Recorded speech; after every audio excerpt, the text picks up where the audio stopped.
Absolutely یس نہیں کہا تھا, خالی یس کہا تھا. ٹوک جواب. اور پھر اس کو وہ بھی نہیں کرتے. اچھا پھر یہ کہتے ہیں کہ میں تو کبھی بھی حق میں نہیں رہا. اچھا اب یہ بات ختم نہیں ہوئی. یہ جو چھوٹے چھوٹے کپڑوں والا جو انٹرویو تھا ایکچولی تو اس میں جو زیادہ خطرناک بات تھی, یہ بھی خطرناک بات ہے لیکن یہ تو ہمیں پتہ ہے نا کہ یہ کیوں کر رہے ہیں, یہ بھی اس کے ساتھ ہی جڑی ہوئی ہے. میں اس کو ایکسپلین کروں گی آگے چل کے. لیکن جو جوناتھن سوان کو وہ بات کرتے ہیں, وہ جب اس سے دوبارہ وہ سوال پوچھتے ہیں تو وہ کہتے ہیں کہ ہاں دوبارہ اس بات کو دہراتے ہیں کہ نیوکلیئر ویپن تو کشمیر ایشو جب سالو ہو جائے گا, ریزالو ہو جائے گا, تو کشمیر ایشو تو ہم کو پتہ ہے نا یہ کیسے ریزالو کر رہے ہیں ہمارے کشمیریوں بھائیوں کو.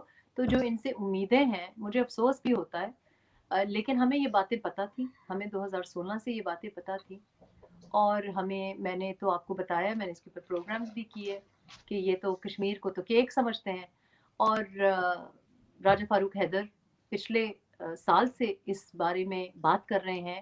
وہ کیوں بات کر رہے ہیں کہ راجہ فاروق حیدر اس زمین سے, وہ ان کی آبائی زمین ہے, وہ ان کے والدین کی, ان کے پرکھوں کی زمین ہے, ان کو تو بڑا افسوس ہوتا ہوگا. تو وہ جس بات پہ بار بار خوف کا اظہار کر رہے ہیں, اپنے تحفظات کا اظہار کر رہے ہیں, وہ ہونے جا رہا ہے. آپ نے آزاد جموں کشمیر کے الیکشنز کی بات کی. آزاد جموں کشمیر کے الیکشنز میں آپ کو ایک بڑا ڈائلیوٹیڈ رزلٹ ملے گا, ایک بڑی کمزور, مطلب لگے گی وہ مسلم کانفرنس لیکن وہ مسلم کانفرنس نہیں ہوگی, لگے گی وہ پی ٹی آئی لیکن وہ پی ٹی آئی نہیں ہوگی, لگے گی وہ پی پی پی, مطلب وہ ہے کہ وہی زکوٹا جن والا پرنسپل وہاں پہ بھی ہوگا. اور یہ جو بات کرنا کہ جی جب کشمیر کا ایشو نہیں ہوگا تو ہمیں تو نیوکلیئر ویپن ہی کی ضرورت ہی نہیں رہے گی, اور ہم تو انڈیا, اچھا تو مطلب اس پہ تو انڈیا کو ہم دیکھیں کہ وہ ریزالو کریں گے. تو بات یہی ہے, یہ سب کچھ جو ہو رہا ہے, یہ جو معیشت کو اپنے ہاتھوں سے اس کا گلا گھونپا گیا ہے, جو آپ کشمیر کے اوپر آپ نے سٹینڈ نہیں لیا, یہ جو آپ کی حرکتیں ہیں, چاہے وہ ابھی نندن ہو, چاہے وہ جادو ہو, ہر طرف یہی بات ہے.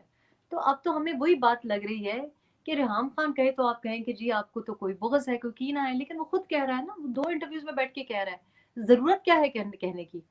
آپ سوچیں کہ یہی بات اگر شاہد خاقان عباسی کرتے ہیں, آپ سوچیں کہ میاں نواز شریف یہ بات کرتے ہیں, وار تو ہم بھی نہیں چاہتے, وار کے خلاف تو ریحام خان سے بڑھ کے کوئی ہے ہی نہیں, کوئی بھی نہیں چاہتا. لیکن نیوکلیئر ویپن, ایک مسلم ملک کے پاس نیوکلیئر ویپن ہے. او بھائی تمہیں کس نے انچارج بنا دیا؟ نہ تم نے نیوکلیئر ویپن میں حصہ ڈالا.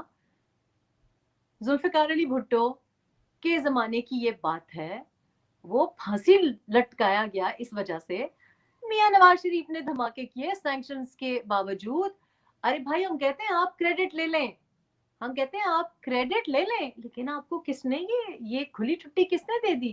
پہلے کشمیر پہ آپ جس طریقے سے ہم آہنگی دکھا رہے ہیں, اور یہ چھوٹے کپڑے, یہ جو بات ہے نا چھوٹے کپڑے, یہ جو چھوٹے کپڑے پتہ نہیں ان کو کہاں نظر آتے ہیں.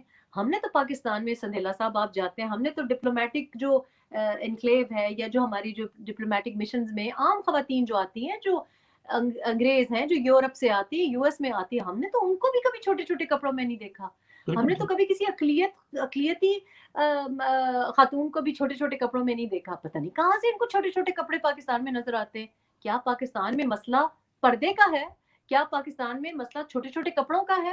نہیں, پاکستان میں یہ مسئلہ نہیں ہے, اور آپ کا یہ کام ہی نہیں ہے. اول تو آپ چھوٹے چھوٹے کپڑوں کی طرف نظریں نہ جائیں, آپ کی تو بہتر ہے, آپ اپنے گھر میں ہی نظریں رکھیں. اور پردہ جہاں تک ہے وہ آپ کا کام نہیں ہے. کسی عورت کو بتانا کہ تم کیا کپڑے پہن کے نکلو, آپ کا کام نہیں ہے. آپ کا کام ہے لا اینڈ آرڈر پرووائڈ کرنا, آپ کا کام ہے تحفظ دینا, آپ کا کام ہے لاز کو امپلیمنٹ کرنا. 22,000 ریپ کیسز, زیادتی کے cases, 22,000 rape cases have been reported in the last 6 years in Pakistan. ان میں سے کتنوں کو پنشمنٹ ملی؟ 77 کو, 77. کیوں؟ پہلے تو 22,000 رپورٹڈ ہی کام ہے. آپ کو پتا ہے ہماری بچیاں تو وہ پھانسی اپنے کو لٹکا دیتی ہیں, اپنی جان لے لیتی ہیں, وہ اپنے کو خود قصوروار ٹھہراتی ہیں اگر کوئی ان کے اوپر جنسی زیادتی کر دے, تشدد کر دے, چھو بھی لے. اور ان کے اپنے خاندان والے آنر کلنگز کا نام لے کے اس کا سہارا لے کے ان کو قتل کر دیتے ہیں. اتنا چھپایا جاتا ہے, حالانکہ اس بیچاری بچی کا, اس بیچارے بچے کا اس میں کوئی قصور نہیں ہوتا. اور کیا وہ لڑکے جو جنسی زیادتی کا, جنسی تشدد کا شکار ہوتے ہیں, بھلا وہ کیا کپڑے پہن کے پھرتے ہیں؟ ذرا بتائیے نا. لڑکے بھی برقع پہنے, بتائیے ہمیں, 3 سال کا بچہ بھی برقع پہنے, کیا چاہتے کیا ہیں آپ؟ تو یہ بات کیوں آپ کرتے ہیں؟ نہیں, آپ کا اول تو یہ کام نہیں ہے. آپ کا کام تھا معیشت, آپ کا کام تھا گورننس, آپ کا کام تھا کورونا میں کچھ ہیلپ کرنا, آپ کا کام تھا آپ ہمارے جو یہ پورے ملک کو آپ نے تباہ کر دیا ہے, اس کو اس کی حفاظت کرنا. آپ یہ باتیں اس لیے کرتے ہیں, یہ دنیا کو آپ بتانا چاہتے ہیں کہ ہمارے ہاں تو بالکل ہم بیکورڈ قسم کے لوگ ہیں. ہمارا ملک بدل رہا ہے. مریم اورنگزیب جیسی خواتین ہیں, کس طریقے سے بہادری سے مقابلہ کرتی ہیں. ریحام خان جیسی خواتین ہیں, نوشین, سیدہ نوشین جیسی خواتین ہیں, پردے کے ماحول سے نکل کے لڑ رہی ہیں نا. یہ کس ماحول کی بات کر رہے ہیں؟ تو یہ تو غلط بیانی سے کام لے رہے ہیں. پاکستان میں تو ایسا ہے نہیں. اور الحمدللہ آج آپ نے دیکھا شہری رحمان صاحبہ نے کہا کہ ماشاءاللہ آرٹیفیشل انٹیلیجنس کی بہت تان ہے پاکستان میں, سارے مرد ہمارے ارد گرد روبوٹ ہیں. وہ مرد تو ہے ہی نہیں ہے جو کہ قابو میں نہیں ہے, جو کہ ان کو دکھائی دیتے ہیں. شہری رحمان صاحبہ نے کہا کہ بڑی عجیب بات ہے, میں نے تو جس کے ساتھ بھی کام کیا سارے روبوٹ ہی ہوں گے. میرے تو آفس میں بھی روبوٹ ہے, میری تو پارٹی میں بھی روبوٹ ہے, ہمارے تو گھروں میں بھی روبوٹ ہیں. تو الحمدللہ یہ پاکستان نہیں ہے جو عمران صاحب دکھانا چاہ رہے ہیں. یہ ان کی ذہن کا جو تخیل ہے, جو ایک مغربی ایجنڈا ہے. ہمارے پاس سارے روبوٹ ہیں, کوئی وحشی درندے نہیں ہے. 4-5 اگر وحشی درندے ہیں تو اتنے ہی وحشی درندے ہیں جتنے امریکہ میں ہیں اور جتنے یو کے میں ہیں, کیونکہ یہ ایک جرائم پیشہ لوگ ہوتے ہیں جن کا مقصد قتل کرنا, ظلم کرنا, وائلنس کرنا ہے. اور یہ میں سمجھتی ہوں کہ خواتین کو تو افسوس ہونا چاہیے, پاکستانی مردوں کو افسوس ہونا چاہیے اور اس کی مذمت کرنی چاہیے کہ تم اپنے لیے بولو, ہم ایسے نہیں ہیں, ہم تمہاری طرح نہیں ہیں. ہم چھوٹے کپڑے اول تو دیکھتے نہیں ہیں, اور اگر نظر آ جائے تو ہم اس کے اوپر درندے نہیں بن جاتے. تم اپنی بات کرو, تم ہماری نمائندگی نہ کرو.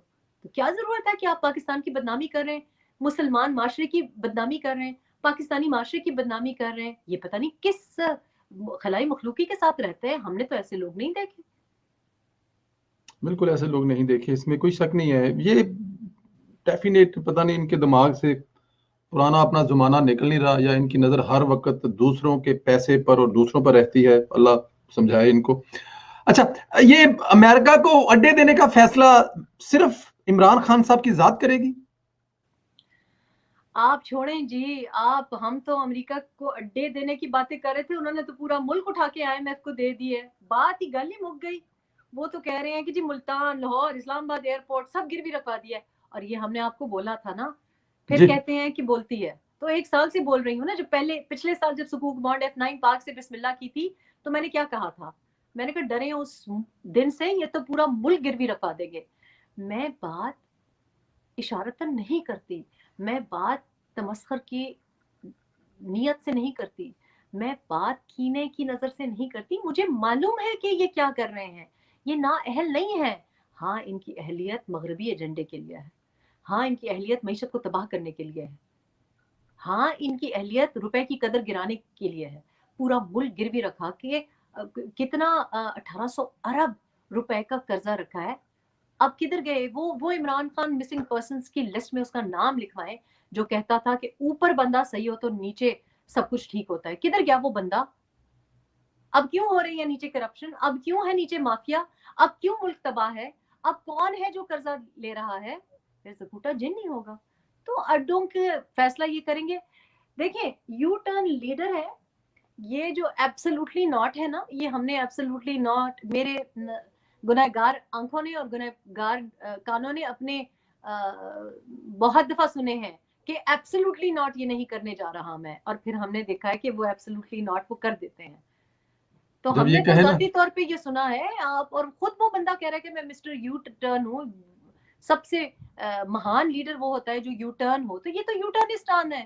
یہ تو جوناتhan صاحب کو بھی پتہ نہیں ہے, سوان صاحب کو بھی پتہ نہیں ہے کہ ایبسلوٹلی ناٹ کا مطلب کیا ہے.